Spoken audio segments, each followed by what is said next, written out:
নমস্কার সবাইকে, আশা করছি সবাই ভালো আছেন।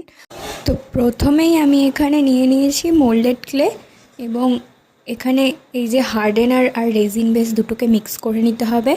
মিক্স করে নেওয়ার পর আমি একটি বেলুন চাকি দিয়ে ভালোভাবে রাউন্ড শেপ করে নেব এবং শেপটি ভালোভাবে করার জন্য উপর দিয়ে একটি কাপ দিয়ে ছাপ নিয়ে নেব। রাউন্ড শেপটি চলে আসার পর আমরা সেটির চারিদিক থেকে কিছু ক্লে দিয়ে দেবো থালার সাইডটি করার জন্য এবং সেটি হয়ে গেলে একটু ঢেউ খেলানো ডিজাইন করে দেবো।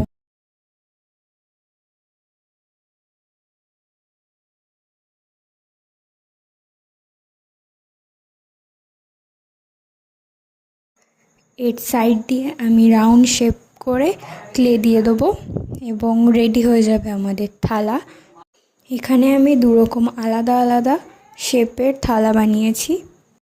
এখন যেহেতু কদিন ধরে টানা বৃষ্টি হচ্ছে, তার জন্য ঠিকঠাক রোদ না করার জন্য ক্লেটিকে ঠিকঠাকভাবে শুকোনো যাচ্ছে না, তাই আমি নেক্সট ভিডিওতে থালাটি রং করে দেখাবো।